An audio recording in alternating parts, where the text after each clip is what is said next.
ನಮಸ್ತೆ, ಎಲ್ಲರೂ ಹೇಗಿದ್ದೀರಾ? ನಾನು ನಿಮ್ಮ ಮಹೇಶ್ ಗುರುಜಿ, ಅಥರ್ವ ಗುರುಕುಲ ಸಂಸ್ಥಾನದಿಂದ. ಸ್ನೇಹಿತರೆ, ಇತ್ತೀಚಿನ ದಿನಮಾನಗಳಲ್ಲಿ ನಾವು ಈ ಸಾಮಾಜಿಕ ಜಾಲತಾಣಗಳಲ್ಲಿ ನೋಡ್ತಾನೆ ಇರ್ತೀವಿ ಈ ಅಘೋರಿಗಳ ಬಗ್ಗೆ. ಈ ಅಘೋರಿಗಳ ಬಗ್ಗೆ ಅಂತೂ ಒಬ್ಬೊಬ್ಬರು ಒಂದೊಂದು ರೀತಿ ತೋರಿಸ್ತಾ ಇರ್ತಾರೆ, ಒಬ್ಬೊಬ್ಬರು ಒಂದೊಂದು ರೀತಿ ಹೇಳ್ತಾ ಇರ್ತಾರೆ. ನೋಡಿ, ಅಘೋರಿಗಳಂದ್ರೆ ಭಯ, ಅಘೋರಿಗಳಂದ್ರೆ ಏನೋ ಭೀಭತ್ಸವಾಗಿರ್ತಾರೆ, ಭಯಾನಕವಾಗಿರ್ತಾರೆ, ಅವ್ರು ಹೇಗೋ ಬದುಕ್ತಾರೆ, ಈ ಥರದ್ದು ಏನೇನೋ ಭಯಾನಕವಾಗಿಲ್ಲ ತೋರಿಸ್ತಾ ಇದ್ದಾರೆ. ನೋಡಿ, ನಾವು ಅದ್ರ ಬಗ್ಗೆ ಕೂಲಂಕುಷವಾಗಿ ಆಳವಾಗಿ ಅವರ ಬಗ್ಗೆ ಅಧ್ಯಯನವನ್ನು ಮಾಡಿ ನಾವು ತಿಳ್ಕೊಂಡು ಈ ವಿಚಾರಗಳನ್ನು, ವಾಸ್ತವ ವಿಚಾರಗಳನ್ನ ನಾವು ನಿಮಗೆ ತಿಳಿಸ್ಬೇಕಾಗುತ್ತೆ. ನೋಡಿ, ಅಘೋರಿಗಳು ಅಂತ ಕರಿತೇವೆ. ಯಾರು ಈ ಅಘೋರಿಗಳು? ಅಘೋರತ್ವ ಅಂದ್ರೆ ಏನು? ಅಘೋರಿಗಳ ಜೀವನ ಶೈಲಿ ಹೇಗಿರುತ್ತೆ? ಅವ್ರು ಯಾಕೆ ಆ ರೀತಿಯ ಜೀವನವನ್ನ ಮಾಡ್ತಾರೆ? ಇದೆಲ್ಲವನ್ನು ಸಹ ನಾವು ಮೊದಲು ತಿಳ್ಕೋಬೇಕಾಗುತ್ತೆ. ನೋಡಿ, ನಾನು ಹೇಳುವಂಥದ್ದು ಅಘೋರತ್ವ. ಈ ಅಘೋರತ್ವ ಅಂದ್ರೆ ಅಘೋರ ನೋಡಿ, ಘೋರ ಅಲ್ಲ, ಅದು ಅಂದ್ರೆ ಭಯಾನಕ, ಬೀಭತ್ಸ ಆ ಥರದ್ದೆಲ್ಲ ಅಲ್ಲ. ಅದಿರುವಂಥದ್ದು ಅಘೋರ ಅಂದ್ರೆ ಘೋರತ್ವ ಇಲ್ಲದೆ ಇರುವುದಕ್ಕೆ ಅಘೋರ ಅಂತ ಕರೀತಾರೆ. ನೋಡಿ, ಆ ಮತ್ತೆ ಘೋರ, ಅಲ್ಲಿ ಆ ಬೇರೆ ಆಗುತ್ತೆ. ಆ ಘೋರ. ಓಂ ಅಘೋರೇ ಏಭ್ಯೋ ತಗೋರೇ ಏಭ್ಯೋ ಘೋರ ಘೋರ ತರೇಭ್ಯ ಸರ್ವೇ ಏಭ್ಯೋ ಸರ್ವ ಸರ್ವೇ ಏಭ್ಯೋ ನಮಸ್ತೆ ಅಸ್ತು ರುದ್ರರೂಪೇಭ್ಯ. ರುದ್ರ ಸಮಾನ ಅವನು ಅಘೋರ. ಅವನಲ್ಲಿ ಭಯ ಇರುವುದಿಲ್ಲ, ಕೇವಲ ಭಕ್ತಿ ಅಷ್ಟೇ ಇರುತ್ತೆ. ಹಾಗಾಗಿ ಅಘೋರಿಗಳು ತುಂಬಾ ಏನೋ ಭಸ್ಮವೆಲ್ಲ ಹಚ್ಕೊಂಡೆಲ್ಲ ಭಯಾನಕವಾಗಿರ್ತಾರೆ. ಆ ಥರದ್ದೆಲ್ಲ ಏನಿಲ್ಲ. ಅವರು ಸಹಜವಾಗಿ ಇರುವಂಥದ್ದು. ಭಸ್ಮ ಯಾಕೆ ಹಚ್ಕೋತಾರೆ ಅದನ್ನೆಲ್ಲ ಮುಂದೆ ಹಿಂದಿನ ವಿಡಿಯೋದಲ್ಲೆಲ್ಲ ಮಾಡಿದ್ದೀನಿ. ಅದರ ಹಿಂದಿನ ವೈಜ್ಞಾನಿಕ ಕಾರಣಗಳು, ಅದರ ಶಕ್ತಿ, ಧಾರ್ಮಿಕತೆ, ಪೂರ್ವಕರ್ಮಗಳ ಎಲ್ಲವನ್ನೂ ಸಹ ಹಿಂದಿನ ವಿಡಿಯೋದಲ್ಲಿ ನಾನು ನಿಮಗೆಲ್ಲ ತಿಳಿಸಿದ್ದೀನಿ. ಇವತ್ತು ಅಘೋರತ್ವದ ವಿಚಾರ ಆಗಿರೋದ್ರಿಂದ ಅಘೋರಗಳ ಬಗ್ಗೆ ನಾವು ಮಾತಾಡೋಣ. ನೋಡಿ, ಅಘೋರ ಅವಾಗಲೇ ಹೇಳ್ದಂಗೆ ಘೋರತ್ವ ಇಲ್ಲದೆ ಇರೋದಕ್ಕೆ ಅಘೋರ ಅಂತ ಕರೀತಾರೆ. ಅಘೋರಿ ಘೋರತ್ವವನ್ನ ಇಲ್ಲದೆ ನಾಶ ಮಾಡಿ ಅಘೋರತ್ವವನ್ನ ತನ್ನ ಜೀವನದಲ್ಲಿ ಅಳವಡಿಸಿಕೊಂಡು ಸರಳವಾಗಿ ಸಹಜವಾಗಿ ಬಾಳೋದಕ್ಕೆ ಅಘೋರತ್ವ ಅಂತ ಕರೀತಾರೆ. ಹಾಗಾದ್ರೆ ಈ ಅಘೋರಿಗಳೆಲ್ಲ ಹೇಗಿರ್ತಾರೆ? ಅಘೋರಿಗಳ ಜೀವನ ಶೈಲಿ ಹೇಗಿರುತ್ತೆ? ಇದ್ರ ಬಗ್ಗೆ ಸ್ವಲ್ಪ ನಾವು ಇವತ್ತು ಕೂಲಂಕುಷವಾಗಿ ಮಾತಾಡೋಣ. ಯಾಕೆ ನಾನು ಈ ವಿಚಾರವನ್ನು ನಿಮಗೆ ತಂದು ಹೇಳ್ತಾ ಇದ್ದೀನಿ ಅಂದರೆ, ಬೇಕಾದಷ್ಟು ಚಾನಲ್ಗಳಲ್ಲಿ ಎಷ್ಟೋ ಜನ ಯೂಟ್ಯೂಬರ್ಗಳು ಯೂಟ್ಯೂಬ್ನಲ್ಲಿ ಅದು ಕೆಲವೆಲ್ಲ ನೋಡಿಕೊಂಡು ಅವ್ರ ಬಗ್ಗೆ ಏನೇನೋ ಭಯಾನಕವಾಗಿ ಬೀಭತ್ಸವಾಗಿ ತೋರಿಸುವಂಥದ್ದು ಈ ಥರದ್ದೆಲ್ಲವೂ ಸಹ ಮಾಡ್ತಾ ಇದ್ದಾರೆ. ಇದು ಆಕ್ಚುಲಿ ವಾಸ್ತವದಲ್ಲಿ ಯಾವುದೂ ಇಲ್ಲ. ಆ ಥರದ್ದೆಲ್ಲ ಅವ್ರು ಇನ್ನೇನೋ ಹೇಗೋ ಇರ್ತಾರಂತೆ, ಆ ಥರದ್ದೆಲ್ಲ ಯಾವುದೂ ಇಲ್ಲ. ಯಾಕೆಂದರೆ ನಾನು ಅಘೋರಿಗಳ ಜೊತೆ ಸತತ 4 ವರ್ಷ ಅವ್ರ ಜೊತೆ ನಾನು ಜೀವನ ಮಾಡಿದ್ದೇನೆ. ಅಘೋರಿಗಳ ಜೊತೆ 4 ವರ್ಷ ಜೀವನ ಮಾಡಿದ್ದೇನೆ. ಅವರು ನಮ್ಮ ಥರನೇ ಇರ್ತಾರೆ, ಆದರೆ ಅವರಿಗೆ ಸರ್ವ ವಸ್ತುಗಳು ಶ್ರೇಷ್ಠ, ಭಸ್ಮವೂ ಶ್ರೇಷ್ಠ. ನಾವು ಯಾವುದೇ ಒಂದು ವಸ್ತುಗಳನ್ನು ನಾವು ಶವ ಅಂದರೆ ಅಥವಾ ವ್ಯರ್ಥ ಪದಾರ್ಥಗಳು ಅಂದರೆ ಅವ್ರು ಯಾವುದನ್ನು ಸಹ ವ್ಯರ್ಥ ಪದಾರ್ಥಗಳು ಅನ್ನೋದಿಲ್ಲ. ಸರ್ವವೂ ಶ್ರೇಷ್ಠ. ಸರಳವಾಗಿ ಬದುಕೋದಿದೆಯಲ್ಲ, ಅದು ತುಂಬಾನೇ ಶ್ರೇಷ್ಠ ಅಂತಾರೆ. ನೋಡಿ, ಅವರು ಭಸ್ಮವನ್ನ ಹಚ್ಚೋದು ಬಿಟ್ರೆ ಇನ್ಯಾವ ಆಭರಣಗಳನ್ನು ಸಹ ಅವರು ಧಾರಣೆ ಮಾಡೋದಿಲ್ಲ. ನಾವು ಅವ್ರನ್ನ ಬೇರೆ ಬೇರೆ ರೀತಿಯಲ್ಲೆಲ್ಲ ನೋಡಿ, ಅಘೋರಿಗಳಿಗೆ ಏನೋ ವಿಶೇಷವಾದಂಥ ಶಕ್ತಿ ಇದೆ, ಅವ್ರು ಹಂಗೆ ಮಾಡಿಬಿಡ್ತಾರೆ, ಹಿಂಗೆ ಮಾಡಿರ್ತಾರೆ, ಅವರ ಅಘೋರಿಗಳ ಹತ್ರ ಹೋದ್ರೆ ಏನೇನೋ ಆಗ್ಬಿಡುತ್ತೆ ನಮ್ಗೆ, ಈ ಥರದ್ದೆಲ್ಲ ಏನಿಲ್ಲ. ಅವರು ಸಾಧನೆಗೋಸ್ಕರವಾಗಿ ಹೋಗಿ ನಮ್ಮ ಸಂಸಾರದ ಜೀವನ ಜಂಜಾಟದ ಎಲ್ಲ ಆಸೆಗಳನ್ನು ಬಿಟ್ಟು ಅವರು ಆಧ್ಯಾತ್ಮದ ದಾರಿಗೋಸ್ಕರವಾಗಿ ಆಧ್ಯಾತ್ಮದ ಒಂದು ಮಾರ್ಗದಲ್ಲಿ ಸಾಗ್ತಾ ಭಗವಂತನ ಕಾಣಲಿಕ್ಕೆ ಅವರು ಪ್ರಯತ್ನ ಮಾಡ್ತಾ ಇರ್ತಾರೆ. ಅವರು ನಿಮ್ಗೆ ನಿಜವಾದ ಅಘೋರಿಗಳು ನಿಮ್ಗೆ ಯಾರು ಸಹ ಶಾಸ್ತ್ರಗಳನ್ನ ಹೇಳೋದಿಲ್ಲ. ಅಘೋರತ್ವ ಅಥವಾ ಇನ್ನು ಅಘೋರಿಗಳ ವಿದ್ಯೆ ಕಲ್ತ್ಬಿಟ್ಟು ನಾನು ಇನ್ನೇನೋ ಬಂದ್ ಮಾಡ್ತಿದ್ರೆ ಸಾಧ್ಯವೇ ಇಲ್ಲ. ನೀವು ಯಾರು ಬೇಕಾದ್ರೂ ಚಾಲೆಂಜ್ ಮಾಡಿ, ಯಾರು ಬೇಕಾದ್ರೂ ಇದು ಮಾಡಿ, ಅಘೋರಿಗಳಿಂದ ಏನೂ ಆಗ್ಲಿಕ್ಕೂ ಸಾಧ್ಯ ಇಲ್ಲ. ಅವ್ರೇನೂ ಸಹ ಮಾಡೋದಿಲ್ಲ. ಅವ್ರು ಏನು ಮಾಡ್ತಾರೆ ಅಂದ್ರೆ ಆಧ್ಯಾತ್ಮದ ಆಳ ಅಗಲಗಳನ್ನ ಅರಿತು ಮುಕ್ತಿಯನ್ನ ಸಾಧಿಸ್ಲಿಕ್ಕೋಸ್ಕರವಾಗಿ ಅಘೋರತ್ವನ ಪಡ್ಕೊಳ್ತಾರೆ ಅವರು. ಈ ಅಘೋರತ್ವ ಬಂದಿದ್ದು ಎಲ್ಲಿಂದ ಅಂದ್ರೆ ಕ್ರಿಸ್ತಶಕ 6ನೇ ಶತಮಾನ, ಅಂದ್ರೆ ಶಂಕರಾಚಾರ್ಯರು ಹುಟ್ಟಿದ್ರಲ್ಲ ಆವಾಗ ಬಂದಂಥದ್ದು ಅಘೋರತ್ವ. ಯಾಕೆಂದ್ರೆ ಇವತ್ತಿಗೂ ಸಹ ಹಿಮಾಲಯ, ಹರಿದ್ವಾರ, ಋಷಿಕೇಶ ಆ ಕಡೆ ಎಲ್ಲ ಉತ್ತರ ಭಾರತದಲ್ಲಿ ಬೇಕಾದಷ್ಟು ಅಘೋರಿಗಳಿದ್ದಾರೆ. ಈ ಎಲ್ಲ ಅಘೋರಿಗಳು ಸಹ ಶಂಕರಾಚಾರ್ಯರು ಮತ್ತು ದತ್ತಾತ್ರೇಯರನ್ನು ಆರಾಧನೆ ಮಾಡ್ತಾರೆ. ಯಾಕೆ ಅವರೇ ಅವರಿಗೆ ಮೂಲ ಗುರುಗಳು. ಹಾಗಾಗಿ ಆಗಿನ ಕಾಲದಿಂದ ಬಂದಂಥವ್ರು ನಮ್ಮ ಅಘೋರಿಗಳು ಬಿಟ್ಟರೆ ಹುಟ್ಟಿದಾಗಿಂದ ಭೂಮಿ ಹುಟ್ಟಿದಾಗಲೇನು ಅವರೇನು ಹುಟ್ಟಿರಲಿಲ್ಲ. ಯಾಕಂದ್ರೆ ಅದೊಂದು ತತ್ವ ಅಷ್ಟೇ. ಸರಳವಾಗಿ ಸಹಜವಾಗಿ ಬದುಕುವಂಥದ್ದು ಇದೆಯಲ್ಲ, ಅದು ಅಘೋರತ್ವ.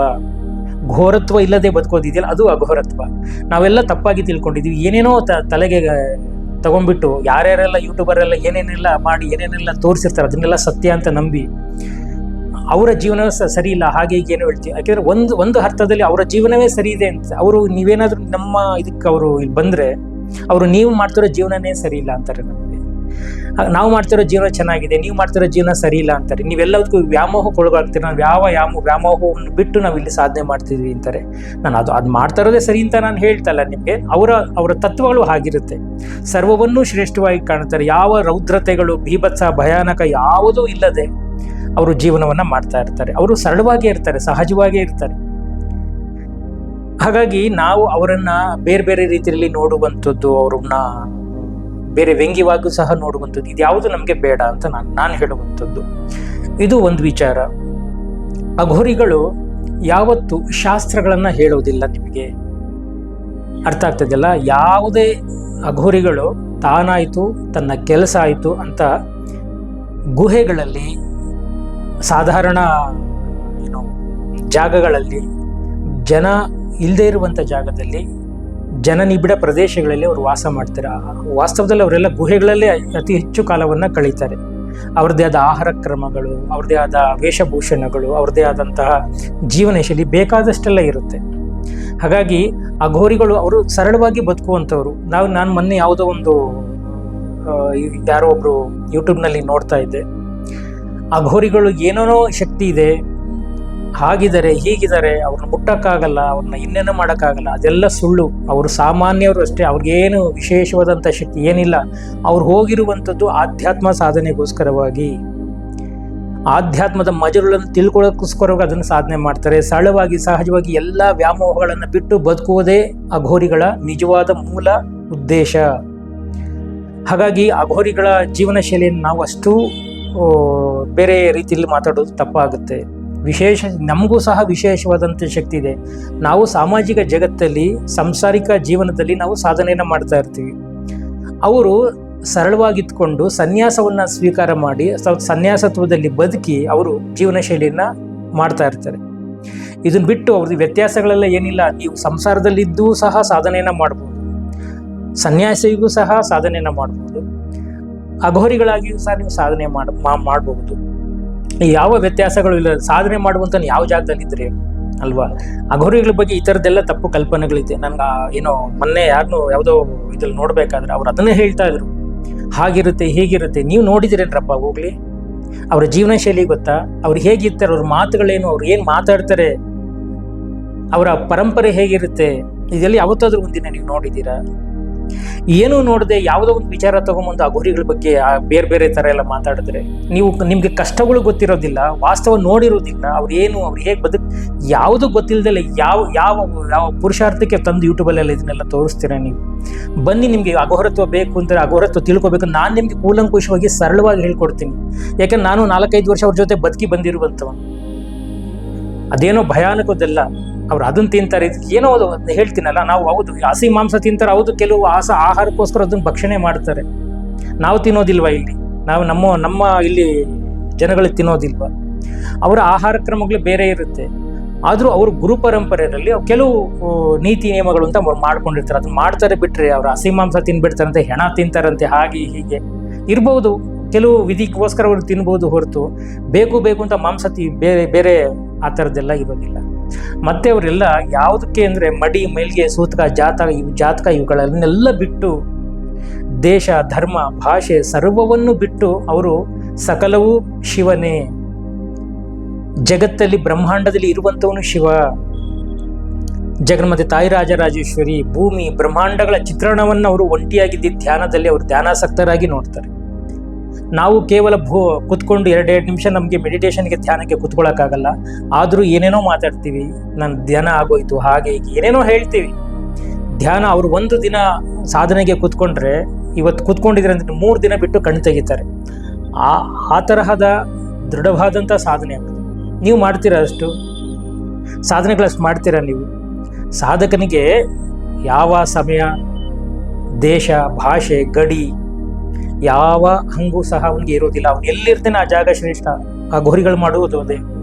ಅವ್ರು ಎಲ್ಲಿರ್ತಾರೆ ಅದನ್ನು ಸಾಧನೆಯನ್ನ ಮಾಡ್ತಾರೆ. ಅವರಿಗೆ ಜಾಗಗಳ ಇದೇ ಇಲ್ಲ. ಯಾಕೆ ಸಂಸಾರ ಬಂಧನಕ್ಕೆ, ಸಂಸಾರ ಜನಜಂಗುಳಿ ಇರುವಂಥ ಜಾಗಕ್ಕೆ ಅವ್ರು ಯಾಕೆ ಬರೋದಿಲ್ಲ ಅಂದರೆ, ನಮ್ಮಿಂದನೇ ಅವ್ರಿಗೆ ಎಷ್ಟೋ ತೊಂದರೆಗಳಾಗುತ್ತೆ. ಅವರು ನಮಗೆ ತೊಂದರೆ ಕೊಡೋದಲ್ಲ, ನಾವೇ ಅವ್ರಿಗೆ ಎಷ್ಟೋ ತೊಂದರೆಗಳನ್ನ ಕೊಡ್ತೀವಿ. ಹಾಗಾಗಿ ಅವರು ಜನನಿಬಿಡ ಪ್ರದೇಶಗಳಿಗೆ, ಬೆಟ್ಟ ಗುಡ್ಡಗಳ ತಪ್ಪಲುಗಳಲ್ಲಿ, ಗುಹೆಗಳಲ್ಲಿ ವಾಸವನ್ನು ಮಾಡಿ ಈ ಧ್ಯಾನಕ್ಕೆ ಹೆಚ್ಚು ಮಹತ್ವವನ್ನು ಕೊಡ್ತಾರೆ. ಅವರ ಜೀವನ ಶೈಲಿಯೇ ಹಾಗೆ. ಆಮೇಲೆ ಅವ್ರಿಗೇನೋ ವಿಶೇಷವಾದಂಥ ಶಕ್ತಿ ಬರುತ್ತೆ, ಇದೆಲ್ಲ ಯಾವುದೂ ಸಹ ಇಲ್ಲ. ಅವರು ನಮ್ಮಲ್ಲಿ ಎಷ್ಟು ಶಕ್ತಿ ಅಷ್ಟೇ ಅದು ಶಕ್ತಿ ಇರುತ್ತೆ. ಆದರೆ ಅವರು ಆಧ್ಯಾತ್ಮದ ಉನ್ನತಿಗೆ, ತಾನ್ಯಾರು, ತಾನೇನು ಯಾವತ್ತಕ್ಕೋಸ್ಕರವಾಗಿ ನಾವು ಇಲ್ಲಿ ಬಂದಿದ್ದೀವಿ, ನಮ್ಮ ಕೆಲಸ ಕಾರ್ಯಗಳಲ್ಲಿ ಆಧ್ಯಾತ್ಮದ ಉನ್ನತಿಯನ್ನು ಹೇಗೆ ಸಾಧಿಸಬೇಕು, ಇದನ್ನ ಕುರಿತು ಅವರು ಧ್ಯಾನ ಮಾಡ್ತಾರೆ ಹೊರತು ಬೇರೆ ಇನ್ಯಾವುದಕ್ಕೂ ಅವರು ಸಹ ಅವರು ಗಮನ ಕೊಡೋದಿಲ್ಲ. ಯಾಕಂದ್ರೆ ನಾನು ಅವರ ಆಳ ಅಗಲಗಳನ್ನು ಸ್ವಲ್ಪ ನಾನು ತಿಳಿದಿರೋದ್ರಿಂದ ನಾನು ಈ ವಿಚಾರಗಳನ್ನು ನಿಮ್ಮ ಗಮನಕ್ಕೆ ತರ್ತಾ ಇದ್ದೀನಿ. ದಯವಿಟ್ಟು ಯಾರು ಅಘೋರಿಗಳ ಬಗ್ಗೆ ಅಷ್ಟೊಂದೆಲ್ಲ ನೀವು ಏನು ಹೇಳ್ತಾರಲ್ಲ ಉತ್ಪ್ರೇಕ್ಷೆಯಾಗಿ ಮಾತಾಡುವಂಥದ್ದು ಬೇಡ. ಯೂಟ್ಯೂಬ್ಗಳು ಏನೇನೋ ತೋರಿಸುವಂಥದ್ದೆಲ್ಲ ಬೇಡ. ಯಾಕೆಂದರೆ ತುಂಬ ನಡೀತಾ ಇದೆ. ಯಾಕೆಂದರೆ ನಂಬಿಕೆಗಳು ಕೊಡೋಣ, ಸಾಮಾನ್ಯ ಜನಗಳಿಗೆ ನಡೆಸೋ ಸಾಮಾಜಿಕ ಜಾಲತಾಣಗಳು ಇರುವಂಥದ್ದು ಒಂದು ಒಳ್ಳೆಯ ವಿಚಾರವನ್ನು ಒಳ್ಳೆಯ ರೀತಿಯಲ್ಲಿ ಸತ್ಯತೆಯನ್ನು ತಿಳಿಸೋಣ. ಸತ್ಯತೆ ಇಲ್ಲದಂತಹ ಎಷ್ಟೋ ವಿಚಾರಗಳನ್ನ ಏನೋ ಒಂದು ಹೆಸರು ಮಾಡೋಕ್ಕೋಸ್ಕರ ತಂದು ಹಾಕಿದ್ರೆ ಹೆಂಗೆ ಇದೆಲ್ಲ ದಯವಿಟ್ಟು ಮಾಡೋಕ್ಕೆ ಹೋಗಬೇಡಿ. ಯಾಕೆಂದರೆ ಅಘೋರಿಗಳಿಂದ ಕಲಿಯೋದು ಬೇರೆ ಇರುತ್ತೆ. ನಾವು ಅವ್ರು ನೋಡಿ ಸರಳತೆ ಕಲ್ತ್ಕೋಬೇಕು, ಆಧ್ಯಾತ್ಮದ ಹಾದಿಗಳನ್ನು ಕಲ್ತ್ಕೋಬೇಕು, ಆಧ್ಯಾತ್ಮದ ತತ್ವಗಳನ್ನು ತಿಳ್ಕೋಬೇಕು. ಎಷ್ಟೋ ವಿಚಾರಗಳು ನಮಗೆ ತಿಳ್ಕೊಳ್ಳೋದಿರುತ್ತೆ ಅವರಿಂದ. ನಾವು ಅದನ್ನೆಲ್ಲ ತಿಳ್ಕೊಳ್ತೀವ? ಏನೋ ಭಯಾನಕವಾಗಿ ತೋರಿಸ್ತಾರೆ, ಅದಷ್ಟೇ ನಮ್ಮ ತಲೆಗೆ ಹೋಗುತ್ತಲ್ಲ. ಅವ್ರು ಏನು ಮಾಡ್ತಾರೆ, ಅವರೆಷ್ಟು ಸರಳವಾಗಿ ಬದುಕ್ತಾರೆ, ನಾವೇನು ಮಾಡಬೇಕು, ನಮ್ಮ ಕರ್ತವ್ಯಗಳೆಲ್ಲ ಏನು, ಇದೆಲ್ಲ ನಾವು ಸಹ ಸರಳವಾಗಿ ತಿಳ್ಕೊಬೇಕಲ್ವ. ಅವ್ರು ಯಾವತ್ತೂ ಜನರಿಗೆ ತೊಂದರೆ ಕೊಟ್ಟವರಲ್ಲ. ಮತ್ತು ಇನ್ನೊಬ್ರು ಯಾರೋ ನನಗೆಲ್ಲ ಹೇಳ್ತಾ ಇದ್ರು, ತ್ರಿಶೂಲಗಳು ಇಟ್ಕೊಂಡಿರ್ತಾರೆ, ಹಾಗೆ ಇಟ್ಕೊಂಡು ಎಲ್ಲ ಆಯ್ತಪ್ಪ. ನಾನು ಅದನ್ನೇ ಒಂದು ಕೇಳುವಂಥದ್ದು, ತ್ರಿಶೂಲಗಳೆಲ್ಲ ಇಟ್ಕೊಂಡಿರ್ತಾರೆ, ಏನು ಮಾಡ್ತಾರೆ? ಕಾಲ ಮುಂದುವರೆದಿದೆ. ತ್ರಿಶೂಲಗಳಿಂದ ಈಗಿನ ಕಾಲದಲ್ಲಿ ಕೆಲಸ ಆಗೋದಿಲ್ಲ. ಬೇಕಾದಷ್ಟು ವೆಪನ್ಗಳೆಲ್ಲ ಬಂದಿದ್ದಾರೆ. ದೇಶವನ್ನು ಅವ್ರೇನು ದೇಶ ಆಳಕ್ಕೇನು ಬಂದಿಲ್ಲ. ತನ್ನ ಆಧ್ಯಾತ್ಮದ ಉನ್ನತಿ, ಆಧ್ಯಾತ್ಮದ ಶಕ್ತಿಯನ್ನು ತಿಳ್ಕೊಂಡು ಮೋಕ್ಷ ಸಂಪಾದನೆ ಮಾಡೋಕೆ ಅವರೆಲ್ಲ ಹೋಗ್ತಾರೆ ಹೊರತು ಈ ಥರದ್ದೆಲ್ಲ ಯಾವುದೂ ಇಲ್ಲ. ನೀವುಗಳ ಹತ್ರ ಹೋಗ್ಬಾರ್ದು ಅಂತ ಅದು ಮಾಡ್ತಾರೆ ಅಷ್ಟೇ. ಅಂದರೆ ಯಾರು ನೀವು ಹೋಗಿ ಅವರೇ ನಮಗೆ ತೊಂದರೆ ಕೊಡೋದಿಲ್ಲ, ನಾವೇ ಹೋಗಿ ಅವ್ರಿಗೆ ತೊಂದರೆ ಕೊಡ್ತೀವಿ. ಆದ ಕಾರಣ ಅವರು ಭಸ್ಮವನ್ನು ಹಚ್ಕೊಂಡು ತ್ರಿಶೂಲಗಳನ್ನ ಇಟ್ಕೊಂಡು ಅವ್ರದ್ದೇ ಆದ ಒಂದು ಧಾರ್ಮಿಕ ಕ್ರಿಯೆಗಳಲ್ಲಿ ಇರ್ತಾರೆ ಅಷ್ಟೇ. ಅವರಾಯ್ತು, ಅವ್ರ ಜೀವನವಾಯಿತು. ಅದು ನಾವು ಸುಮ್ಮನೆ ಇರ್ತೀವ? ಅವ್ರ ಬಗ್ಗೆ ಏನೋ ಇಲ್ಲ ಸಲ್ಲದ ವಿಚಾರಗಳನ್ನ ಸಮಾಜಕ್ಕೆ ಕೊಟ್ಟು ಅವ್ರನ್ನ ಉತ್ಪ್ರೇಕ್ಷೆಯಾಗಿ ಮಾಡಿ ಅವ್ರು ಹಂಗೆ ಮಾಡ್ತಾರೆ ಅಂತ ಹಿಂಗೆ ಮಾಡ್ತಾರೆ. ಯಾರು ಏನೂ ಮಾಡೋಕ್ಕಾಗಲ್ಲ. ತಿಳ್ಕೊಳ್ಳಿ, ಯಾವ ಅಘೋರಿಗಳಿಂದಲೂ ಏನೂ ಮಾಡ್ಲಿಕ್ಕೆ ಆಗೋದಿಲ್ಲ. ಯಾಕೆಂದರೆ ಅವ್ರು ಏನೋ ಮಾಡೋಕ್ಕೆ ಬಂದಿಲ್ಲ. ಅವ್ರು ಇರುವಂಥದ್ದು ಆಧ್ಯಾತ್ಮದ ಸಾಧನೆಗೋಸ್ಕರವಾಗಿ ಇರುವಂಥದ್ದು. ಅವರಿಂದ ಬಿಟ್ಟು ಇನ್ಯಾವ ಉಪೇಕ್ಷೆಗಳನ್ನು ಮಾಡದೆ, ಉತ್ಪ್ರೇಕ್ಷೆಗಳನ್ನೂ ಮಾಡದೆ ಸರಳವಾಗಿ ಸಹಜವಾಗಿ ಬದುಕ್ತಾ ಇರ್ತಾರೆ. ಹಾಗಾಗಿ ಅವ್ರಿಗೆ ನಾವು ಒಂದು ಒಳ್ಳೆ ಗೌರವವನ್ನು ಕೊಟ್ಕೊಂಡು ಅವರು ನಮ್ಮ ಸಮಾಜದಲ್ಲಿ ಒಬ್ರು ಅಂತ ಹೇಳೋಣ. ಅದನ್ನ ಬಿಟ್ಟು ಬೇರೆ ಏನೋ ಅವ್ರ ಬಗ್ಗೆ ನಾನು ಆ ಜ್ಯೋತಿಷ್ ಹೇಳ್ತೀನಿ, ನಾನು ಅದೇನೋ ವಿದ್ಯೆ ಕಲ್ತು ಬಂದ್ಬಿಟ್ಟಿದ್ದೀನಿ. ಯಾವ ವಿದ್ಯೆ ಕಲ್ತು ಸಮಾಜ ಏನು ಮಾಡೋಕ್ಕಲ್ಲ. ನೀನು ಬದಲಾಗಬೇಕು. ನೀನು ಬದಲಾಗದೇ ಇದ್ರೆ ಯಾವನು ಏನು ಹೇಳಿದ್ರು ಮಾಡ್ಲಿಕ್ಕೆ ಆಗೋದಿಲ್ಲ. ನೀನು ಬದಲಾಗಬೇಕು.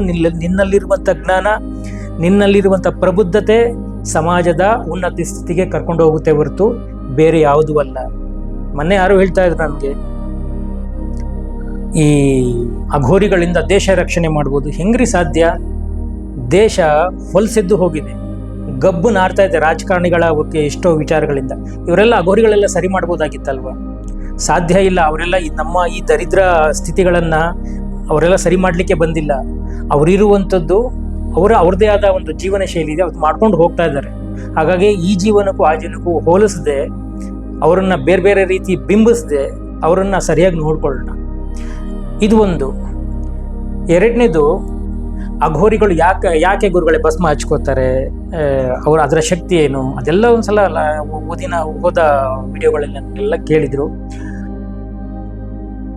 ಬೆಂಕಿಯಲ್ಲಿ ಅರಳಿ ಬರುವಂಥದ್ದೇ ಭಸ್ಮ. ಹಾಗಾಗಿ ಅಂದರೆ ಬೆಂಕಿ ತನ್ನನ್ನು ತಾನು ಸುಟ್ಕೊಂಡು ಜ್ವಲನೆ ಮಾಡಿಕೊಂಡು ಪವಿತ್ರ ಭಸ್ಮವಾಗಿ ಬರುತ್ತೆ. ಹಾಗಂತ ಯಾವುದಾವುದೋ ಭಸ್ಮಗಳನ್ನು ಅವರ ಅಘೋರಿಗಳೆಲ್ಲ ಹಚ್ಕೊಳ್ಳೋದಿಲ್ಲ. ಅವರ ಗುರು ನಿರ್ದಿಷ್ಟವಾಗಿ ಹೇಳ್ತಾನೆ, ನೋಡಿ ಒಬ್ಬ ವ್ಯಕ್ತಿ ಸಮಾಜಕ್ಕೆ ಒಳ್ಳೆಯ ಕೆಲಸಗಳನ್ನು ಮಾಡಿ, ಧಾರ್ಮಿಕ ಕಾರ್ಯಕ್ರಮಗಳನ್ನು ಮಾಡಿ ಕೊನೆ ಹಂತದಲ್ಲಿ ಅವನು ತೀರು ಹೋದಾಗ ಆ ವ್ಯಕ್ತಿಯ ಶರೀರವನ್ನು ಸುಟ್ಟಾಗ ಆ ಗುರು ಅವರಿಗೆ ಮಾರ್ಗದರ್ಶನ ಮಾಡ್ತಾರೆ. ಇವತ್ತು ಈ ದೇಹ ಇಲ್ಲಿ ಬಂದಿದೆ, ಆ ದೇಹವನ್ನು ಹೋಗಿ ನೀನು ತಗೊಂಬ ಅಂತಾರೆ. ಆ ದೇಹದ ಮೇಲೂ ಕೂತ್ಕೊಂಡು ಸಾಧನೆ ಮಾಡೋರು ಇದ್ದಾರೆ. ಇದರಲ್ಲಿ ನೋಡಿ, ಕೇವಲ ಅಘೋರಿಗಳು ನಾಗಾಬಾಬುಗಳು ಅದಷ್ಟೇ ಅಲ್ಲ, ಅಲ್ಲಿ ಒಟ್ಟು 4 ನಿಮಗೆ ರೀತಿಯ ಜನಗಳು ಸಿಗ್ತಾರೆ. ನಾಗಾಬಾಬಾಗಳು, ಅಘೋರಿಗಳು, ಕಾಪಾಲಿಕರು ಮತ್ತು ಭುಜಗಿಂಗಳು ಅಂತ. ಇವರೆಲ್ಲ ಎಲ್ಲರೂ ಅಘೋರಿಗಳೇ ಆದ್ರೂ, ಎಲ್ಲರೂ ಭಸ್ಮಸಾನ ಮಾಡಿದ್ರು ಒಬ್ಬೊಬ್ರದ್ದು ಒಂದೊಂದು ತತ್ವಗಳನ್ನು ಅಳವಡಿಕೆ ಮಾಡ್ಕೊಂಡಿರ್ತಾರೆ. ಆದರೆ ಅವ್ರಿಗೆಲ್ಲರಿಗೂ ಮೂಲ ಗುರುಗಳು ಶಂಕರಾಚಾರ್ಯರು ಮತ್ತು ದತ್ತಾತ್ರೇಯ ಗುರುಗಳಷ್ಟೇ, ಅವರನ್ನೇ ಅವ್ರು ಆರಾಧನೆ ಮಾಡುವಂಥದ್ದು. ಹಾಗಾಗಿ ಈ ಭಸ್ಮವನ್ನು ಬೇಕಾದಷ್ಟು ಬೇರೆ ಭಸ್ಮಗಳೆಲ್ಲ ಅವ್ರು ಹಚ್ಕೊಳ್ಳೋದು. ಆ ಗುರುವಿಂದ ಆಜ್ಞೆ ಆಗಬೇಕು. ಆ ಗುರುವಿಂದ ಆಜ್ಞೆ ಆದಾಗ ಆ ವ್ಯಕ್ತಿಯ ದೇಹದ ಭಸ್ಮವನ್ನೇ ಅವ್ರು ಹಚ್ಚಿಕೊಳ್ಳುವಂಥದ್ದು, ವಿನಃ ಬೇರೆ ಇನ್ಯಾವುದು ಸಹ ಅವ್ರು ಹಚ್ಕೊಳ್ಳೋದಿಲ್ಲ. ಆ ವ್ಯಕ್ತಿ ಸಮಾಜಕ್ಕೆ ಏನಾದರೂ ಒಳ್ಳೆಯ ಕೆಲಸಗಳನ್ನು ಮಾಡಿ ಧಾರ್ಮಿಕತೆಯಲ್ಲಿ ಬದುಕಿ ಬಾಳಿರ್ತಾನಲ್ಲ, ಅಂಥ ವ್ಯಕ್ತಿಯ ಭಸ್ಮವನ್ನು ಅವರು ಹಚ್ಕೊಳ್ತಾರೆ. ಇದು ಗುರುವಿನ ಮಾರ್ಗದರ್ಶನ ಇರುತ್ತೆ. ಮತ್ತಿನ್ಯಾವುದೋ ಹೆಣ ತಿಂತಾರೆ ಅಥವಾ ಇನ್ನೇನೋ ಮೃತದೇಹವನ್ನು ಸಂಭೋಗ ಮಾಡ್ತಾರೆ, ಹೌದು ಕೆಲವೆಲ್ಲ ಇರ್ಬೋದು, ಅದು ಎಲ್ಲ ಅಲ್ಲೂ ಸಹ ನಾನು ನೋಡಿರೋ ಮಟ್ಟಿಗೆ ಎಷ್ಟೋ ಹುಚ್ಚಾಟಗಳಿದೆ.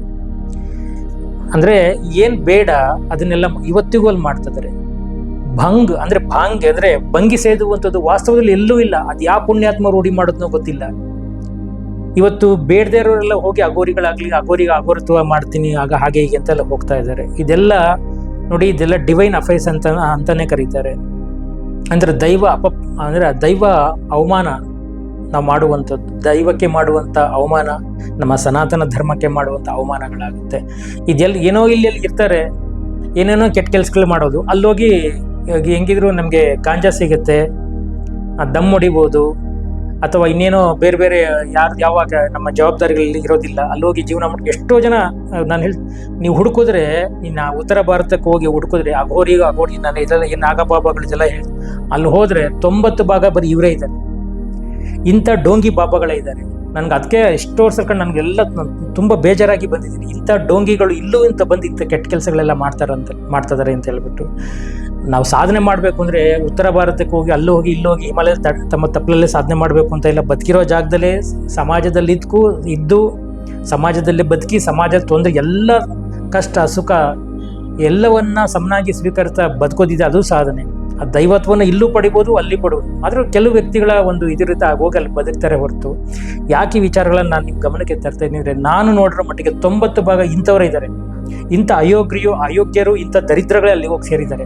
ನಾನು ಹೇಳುವಂಥದ್ದು, ಬನ್ನಿ ನೀವೆಲ್ಲ ಅಲ್ಲೆಲ್ಲೋ ಕೂತ್ಕೊಂಡು ಕಾಲ ಕಳೆಯೋ ಬದ್ದು ಬನ್ನಿ ರೈತರಿಗೆಲ್ಲ ಸಹಾಯ ಮಾಡೋಣ, ರೈತರ ಜೊತೆ ಬೆರೆಯೋಣ, ಯೋಧರ ಕುಟುಂಬಗಳು ಬೇಕಾದ್ರೆ ಬನ್ನಿ ಅವರಿಗೆಲ್ಲ ಸಹಾಯ ಮಾಡೋಣ.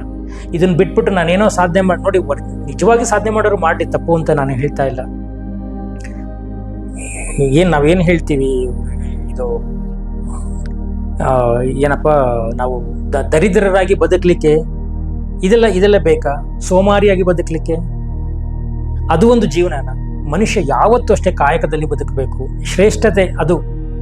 ಅದನ್ನ ಬಿಟ್ಬಿಟ್ಟು ನಾನು ಏನೋ ಮಾಡ್ತೀನಿ ನೀನು ತಿಂದು ನೀನು ಉಂಡು ನೀನು ಬದುಕಿದ್ರೆ ಯಾವುದೇ ಪ್ರಯೋಜನ ಅಲ್ವಾ? ಅದೆಲ್ಲ ಇಲ್ಲ, ಬದುಕೋಣ. ಎಲ್ಲ ಅವರ ಒಂದು ಜೀವನ ಆಯಿತು, ಅವ್ರು ಹೇಗೋ ಬದುಕ್ತಾರೆ, ನಾವು ಇಲ್ಲೇ ಚೆನ್ನಾಗೇ ಬದುಕೋಣ ಅಲ್ವಾ? ಹಾಗಾಗಿ ಅಘೋರಿಗಳ ಬಗ್ಗೆ ಏನೇನೋ ತಪ್ಪು ಕಲ್ಪನೆಗಳನ್ನು ತಗೊಂಡು ಏನೇನೋ ಮಾಡೋದಕ್ಕಿಂತ ಹೆಚ್ಚಾಗಿ ಅವ್ರ ಬಗ್ಗೆ ಸರಿಯಾಗಿ ತಿಳ್ಕೊಂಡು ಅವ್ರಿಗೂ ಒಂದು ಗೌರವ ಕೊಡೋಣ. ಯಾಕಂದ್ರೆ ಅವರೇ ಆಧ್ಯಾತ್ಮದ ಸಾಧನೆಗೆ ಹೋಗಿರ್ತಾರೆ, ಅವ್ರಿಗೂ ಬೆಳೆಯಕ್ಕೆ ಬಿಡೋಣ. ನಾನು ಯಾಕೆ ಈ ವಿಚಾರಗಳು ಹೇಳ್ತಾ ಇದ್ರೆ, ನಾನು ಎಷ್ಟೋ ಅಘೋರಿಗಳನ್ನು ನಾನು 3 ಭಾಗಗಳಲ್ಲಿ ನೋಡಿರೋದ್ರಿಂದ ಅಘೋರಿಗಳು ನೋಡಿದ್ದೇನೆ, ಭುಜಂಗಿಗಳು ನೋಡಿದ್ದೇನೆ, ಕಾಪಾಲಿಕರು ನೋಡಿದ್ದೇನೆ, ಮತ್ತೆ ನಾಗಾಬಾಬಾಗಳು ನೋಡಿದ್ದೇನೆ. ಅಷ್ಟು ಜನಗಳಲ್ಲೂ ಸಹ ನೀವು 90 ಭಾಗ ಜನಗಳು ಬರೀ ಇಂಥವರೇ ಇದ್ದಾರೆ. ಇನ್ನು ಕೆಲವು ಜನ ಸಾಧಕರಿದ್ದಾರೆ, ಅಂದ್ರೆ ನಿಜವಾದಂಥ ಜೆನ್ಯೂನ್ ಅಂತಾರಲ್ಲ, ಆ ಥರದ ಸಾಧಕರು ತುಂಬಾ ಜನ ಇದ್ದಾರೆ. ಅವ್ರು ಯಾವತ್ತೂ ಸಹ ಸಮಾಜದ ಸುದ್ದಿಗೆ ಬರೋದಿಲ್ಲ, ಶಾಸ್ತ್ರ ಹೇಳ್ತೀನಿ ಅಂತ ಬರೋದಿಲ್ಲ. ಅವ್ರೇನಿದ್ರು ತಾನಾಯ್ತು ತನ್ನ ಕೆಲಸ, ತನ್ನ ಕರ್ತವ್ಯ, ತನ್ನ ಆಧ್ಯಾತ್ಮದ ಸಾಧನೆ, ಧ್ಯಾನಾಸಕ್ತರಾಗಿ ಅವ್ರದ್ದೇ ಆದ ಒಂದು ಲೋಕ ಇರುತ್ತೆ, ಅಷ್ಟನ್ನು ಅವ್ರು ಮಾಡ್ತಾ ಇರ್ತಾರೆ. ಇದನ್ನ ಹೊರತಾಗಿ ಅವ್ರೇನು ಸಹ ಮಾಡ್ಲಿಕ್ಕೆ ಸಾಧ್ಯ ಇಲ್ಲ. ಆಮೇಲೆ ಅವರು ಕೆಲವು ನಾವೇನು ಹೇಳ್ತೀವಿ, ಅವರ ಕ್ರಮಗಳು, ಅವರ ಮಂತ್ರಗಳು, ಅವರ ದೀಕ್ಷೆ ಇವೆಲ್ಲ ಬೇರೆ ಬೇರೆನೇ ಇರುತ್ತೆ. ಇಲ್ಲಿ ಒಂದು ಥರ ದೀಕ್ಷೆ ಇದ್ರೆ ಅವರ ದೀಕ್ಷೆಗಳೇ ಬೇರೆ ಇರುತ್ತೆ. ನೀವು ಗುರು ಪರಂಪರೆಯಲ್ಲಿ ನೀವು ಸೇರಬೇಕು ಅಥವಾ ಆ ಗುರು ಅಘೋರತ್ವದಲ್ಲಿ ನೀವು ಮುಂದುವರಿಬೇಕು ಅಂತ ಅಂದರೆ ಒಬ್ಬ ಗುರು ಕನಿಷ್ಠ ಪಕ್ಷ 5 ರಿಂದ 6 ವರ್ಷ ಉಚಿತವಾಗಿ ಆ ಶಿಷ್ಯನ ಹತ್ರ ಸೇವೆ ಮಾಡಿಸ್ಕೊಳ್ತಾನೆ. ಯಾಕೆ ಅದೆಲ್ಲ ಸೇವೆ ಮಾಡಿಸ್ಕೊಳ್ತಾನೆ ಅಂದರೆ ಒಬ್ಬ ಶಿಷ್ಯನ ಸಹನಾ ಶಕ್ತಿಯನ್ನು ಪರೀಕ್ಷೆ ಮಾಡ್ತಾನೆ. ಅವನ ಸಹನಾ ಶಕ್ತಿಯನ್ನು ಪರೀಕ್ಷೆ ಮಾಡಿ ಅವನ ಮನೋಭಾವನೆಗಳೆಲ್ಲ ನೋಡಿ 5 ವರ್ಷ 6 ವರ್ಷ ಆದಮೇಲೆ ಅವನಿಗೆ ಇಚ್ಛೆ ಬಂದರೆ ಮಾತ್ರ ಅವನು ದೀಕ್ಷೆ ಕೊಡ್ತಾನೆ. ನೋಡಿ, ಗುರು ಪರಂಪರೆಯಲ್ಲಿ ಇದೆಲ್ಲವೂ ಇದೆ. ಯಾಕೆಂದ್ರೆ ಸುಮ್ಮನೆ ಶಿಷ್ಯರಂತ ಎಲ್ಲರೂ ಕಂಡ್ಕೊಂಡವ್ರನ್ನೆಲ್ಲ ಸಿಕ್ದವ್ರನ್ನೆಲ್ಲರೂ ಅವರು ದೀಕ್ಷೆ ಕೊಟ್ಟು ಮಾಡೋದಿಲ್ಲ. ಅಂದರೆ ಒಬ್ಬ ಶಿಷ್ಯನ ಸಹನಾ ಶಕ್ತಿ ಎಷ್ಟಿದೆ, ಅವನಲ್ಲಿ ಎಷ್ಟು ತಾಳ್ಮೆ ಇದೆ, ಅವನೆಷ್ಟು ಚಂಚಲನಾಗಿದ್ದಾನೆ, ಅವನ್ನೆಲ್ಲ ಹೇಗೆ ದೈಹಿಕ ಕೆಲಸ ಹೇಗೆ ಮಾಡ್ತಾನೆ, ಮಾನಸಿಕವಾಗಿ ಎಷ್ಟು ಅವನು ಗಟ್ಟಿ ಆಗ್ತಾನೆ, ಎಲ್ಲವನ್ನು ನೋಡಿ 5 ರಿಂದ 6 ವರ್ಷಗಳು ಕಳೆದಾದ್ಮೇಲೆ ಗುರುವಿಗೆ ಇಚ್ಛೆ ಬಂದರೆ ಮಾತ್ರ ಒಂದು ದೀಕ್ಷೆಯನ್ನು ಕೊಡ್ತಾನೆ. ಅವರ ದೀಕ್ಷೆ, ಅವರ ವಿಧಿವಿಧಾನಗಳು ತುಂಬ ಕಠಿಣವಾಗಿರುತ್ತೆ. ಆ ಥರದ್ದೆಲ್ಲ ಇಲ್ಲ, ಕೆಲವೆಲ್ಲ ರೂಢಿ ಮಾಡ್ಕೊಂಡ್ಬಂದ್ಬಿಟ್ಟಿದ್ದಾರೆ. ಹಾಗಾಗಿ ಆ ಥರದ ದೀಕ್ಷೆಗಳನ್ನ ಕೊಟ್ಟು ಅವನಿಗೆ ಕೆಲವು ವಿಧಿವಿಧಾನಗಳೆಲ್ಲ ಹೇಳಿ ಆಧ್ಯಾತ್ಮದ ಮಾರ್ಗಕ್ಕೆ ದಾರಿಗೆ ಕರ್ಕೊಂಡು ಹೋಗ್ತಾನೆ. ನಾವೆಲ್ಲರೂ ಅಷ್ಟೇ ಬದುಕಬೇಕು ಅಂದರೆ ನಾವೇನು ಅಘೋರಿಗಳೇ ಆಗಬೇಕಾಗಿಲ್ಲ ಅಲ್ವಾ? ಸರಳವಾಗಿ ಬದುಕೋಣ. ನಾವು ಸಹ ಅಘೋರಿಗಳೇ. ಅವ್ರು ಯಾವುದೋ ಒಂದು ವೇಷ ಹಾಕ್ಕೊಂಡು ಅಥವಾ ವೇಷ ಇಲ್ಲದಲ್ಲೇ ಬದುಕ್ತಾರೆ. ನಾವು ಎಲ್ಲ ಅಘೋರವೇ. ಹುಟ್ಟಿದಾಗಿನಿಂದ ಬಂದಿದ್ದದ್ದು ಏನಿತ್ತು, ಘೋರತ್ವದಲ್ಲಿ ಏನಿರುತ್ತೆ. ನಾವು ಸರಳವಾಗಿ ಬಂದಿರುವಂಥವ್ರು, ಮೈ ಮೇಲೆ ಯಾವುದೋ ಬಟ್ಟೆ ಇಲ್ದಾಗೆ ನಾವು ಬಂದಂಥವ್ರು. ಬದುಕಲಿಕ್ಕೆ ಏನೋ ಒಂದು ವಸ್ತ್ರವನ್ನು ಹಾಕ್ಕೊಂಡು ನಾವು ಬದುಕ್ತಾ ಇದ್ದೀವಿ ಹೊರತು, ಅಂದರೆ ಅಲ್ಲೋಗಿ ಕಲಿಯುವಂಥದ್ದು ಇಷ್ಟೇ: ಸರ್ವವೂ ಶ್ರೇಷ್ಠ, ಸರ್ವರೂ ಶ್ರೇಷ್ಠ, ಸರ್ವ ದಿಕ್ಕುಗಳೂ ಶ್ರೇಷ್ಠ, ಸರ್ವ ಧರ್ಮಗಳು ಶ್ರೇಷ್ಠ. ಇದೇ ಅಘೋರತ್ವದಲ್ಲಿ ಅಥವಾ ನಾಗಬಾಬುಗಳು ಕಲಿಸ್ಕೊಡುವಂಥದ್ದು, ಕಲಿಯುವಂಥದ್ದು ಇರುವಂಥದ್ದು. ಅವ್ರು ಯಾವತ್ತೂ ಧರ್ಮಗಳ ಬಗ್ಗೆ ಆಗಿರ್ಬೋದು ಅಥವಾ ದೇಶ ಭಾಷೆಗಳ ಬಗ್ಗೆ ಯಾವುದಕ್ಕೂ ಅವರು ತಲೆ ಕೆಡಿಸ್ಕೊಳ್ಳೋದಿಲ್ಲ. ಅವರು ಸರಳವಾಗಿರ್ತಾರೆ. ಅವ್ರು ನೋಡುವಂಥ ಇದೆಲ್ಲ ನಾವು ಕಲ್ತ್ಕೋಬೇಕು ಅವರಿಂದ. ಅಲ್ಲ, ಎಷ್ಟೋ ಜನ ಬಿಡಿ ಬೇರೆ ಬೇರೆ ಮೂಢನಂಬಿಕೆಗಳು ಅದರೆಲ್ಲ ಬೇರೆ ಕಠಿಣತೆಗಳನ್ನು ಮಾಡಿ ಏನೇನೋ ಮಾಡೋರೆಲ್ಲ ಇದ್ದಾರೆ. ಅದರ ಜೊತೆಗೆ ಒಳ್ಳೆಯವರು ಇದ್ದಾರೆ. ಜ್ಞಾನ ಸಂಪಾದನೆಯನ್ನು ಮಾಡಿ ಜ್ಞಾನ ಹಂಚುವರು ಸಹ ಇದ್ದಾರೆ. ಹಾಗಾಗಿ ಆ ಘೋರತ್ವವನ್ನು ಮಾಡ್ತಾರೆ ಬಿಟ್ಟರು ಬೇರೆ ಇನ್ಯಾವ ಉದ್ದೇಶಗಳು ಅವ್ರದ್ದೆಲ್ಲ ಇರೋದಿಲ್ಲ. ಹಾಗಾಗಿ ಯಾಕೆ ಇಷ್ಟು ವಿಚಾರಗಳು ಬರ್ತಾ ಇದೆ ಅಂತ ಅಂದರೆ, ನಾನೆಲ್ಲ ನೋಡ್ಬಿಟ್ಟಿದ್ದೀನಿ. ಆ ಘೋರಿಗಳ ಬಗ್ಗೆ ಬೇಕಾದಷ್ಟು ಏನೇನೋ ಬಿಲ್ಡಪ್ಗಳು ಕೊಡ್ತಾ ಇದ್ದಾರೆ. ಅದರಲ್ಲಿ ಅದೆಲ್ಲ ಇಲ್ಲ. ವಾಸ್ತವದಲ್ಲಿ ಅವ್ರು ಏನೂ ಮಾಡಲ್ಲ ನಿಮಗೆ. ಅವ್ರಿಗೆ ಅಂಥ ಶಕ್ತಿಗಳು ಸಹ ಇರೋಲ್ಲ. ಅವ್ರಿಗಿದ್ರೆ ಏನಾದರೂ ಒಂದು ಶಕ್ತಿ ಇದ್ರೆ ಅವ್ರ ಆಧ್ಯಾತ್ಮದ ಶಕ್ತಿ ಅಷ್ಟೇ ಇರುತ್ತೆ. 4 ಜನಕ್ಕೆ ಒಳ್ಳೇದು ಮಾಡುವಂಥ ಶಕ್ತಿ ಇರುತ್ತೆ ಹೊರತು ಅವರು ಭಯಾನಕ ಬೀಭತ್ಸ ಏನೂ ಇಲ್ಲ.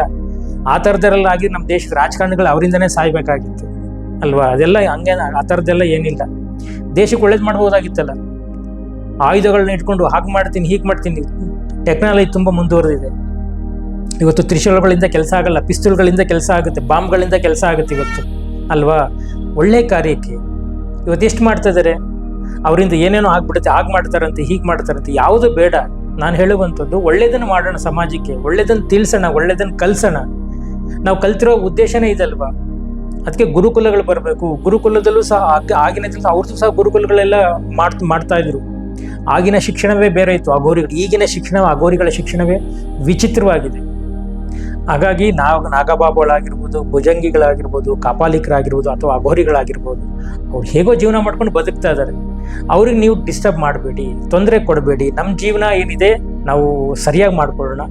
ಇದರ ಜೊತೆಗೆ ಅವರಲ್ಲಿ ಇರುವಂಥ ಎಷ್ಟೋ ವಿಚಾರಗಳನ್ನ ತಪ್ಪಾಗಿ ಹೇಳುವಂಥದ್ದು ಬೇಡ. ನೀವೇನೋ ಹೆಸರು ಮಾಡಲಿಕ್ಕೆ ಅಘೋರಿಗಳ ಬಗ್ಗೆ ತಪ್ಪಾಗಿ ಹೇಳಿದ್ರೆ ನೀವು ಮಾಡೋದು ತಪ್ಪಲ್ವಾ?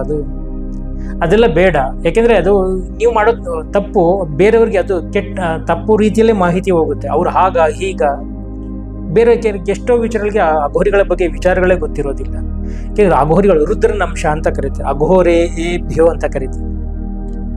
ರುದ್ರ ಅವರು, ಶಿವ, ಅವರೆಲ್ಲರೂ ಸಹ ಸಮನಾಗಿ ಬದುಕೋರು, ಎಲ್ಲರೂ ಸಮನಾಗಿ ನೋಡುವಂಥರು. ಹಾಗಾಗಿ ಅವ್ರನ್ನ ಉತ್ಪ್ರೇಕ್ಷೆಯಾಗಿ ಮಾಡಿ ಇನ್ನೇನೋ ಅವ್ರ ಬಗ್ಗೆ ಎಲ್ಲ ಹೇಳಿ ಬೇರೆ ಬೇರೆ ತಪ್ಪು ಮಾಹಿತಿಗಳನ್ನ ಕೊಡಬೇಡಿ ಅಂತ ಹೇಳ್ತಾ ಅವ್ರನ್ನ ನಾವು ಸ್ವಲ್ಪ ಚೆನ್ನಾಗಿ ನೋಡ್ಕೊಳ್ಳೋಣ. ನಾವು ಸಹ ಸಾಧನೆಯನ್ನು ಮಾಡೋಣ. ನಾವು ಸಹ ಅಘೋರಿಗಳೇ, ನಾವು ಸಹ ನಾಗಬಾಬಾಗಳೇ. ಆಧ್ಯಾತ್ಮದ ಹಾದಿಯಲ್ಲಿ ಯಾರಿರ್ತಾನೆ, ಸಾಧನೆಯನ್ನು ನಿರಂತರವಾಗಿ ಸಾಮಾಜಿಕವಾಗಿ ಧಾರ್ಮಿಕವಾಗಿ ಕೌಟುಂಬಿಕವಾಗಿ ಯಾರು ಮಾಡ್ತಾನೆ ಅವನು ನಿಜವಾದಂಥ ಸಾಧಕ ಹೊರತು ಇನ್ಯಾರೂ ಸಾಧಕರಾಗಲಿಕ್ಕೆ ಸಾಧ್ಯವೇ ಇಲ್ಲ. ಹಾಗಾಗಿ ನಾವೆಲ್ಲರೂ ಸಹ ಒಳ್ಳೆಯ ರೀತಿಯಲ್ಲಿ ಸಾಧನೆಯನ್ನು ಮಾಡೋಣ. ಅಘೋರಿಗಳ ಬಗ್ಗೆ ಇರುವಂತಹ ಬಾಬಾಗಳಲ್ಲಿ ಇರುವಂತಹ ಎಷ್ಟೋ ತಪ್ಪು ಕಲ್ಪನೆಗಳನ್ನು ನಾವು ಜನಕ್ಕೆ ತಿಳಿಸಿ ಹೇಳೋಣ. ಅವ್ರು ಸರಿ ಇದ್ದಾರೆ, ನಾವು ಸರಿ ಇಲ್ಲ ಅಷ್ಟೇ.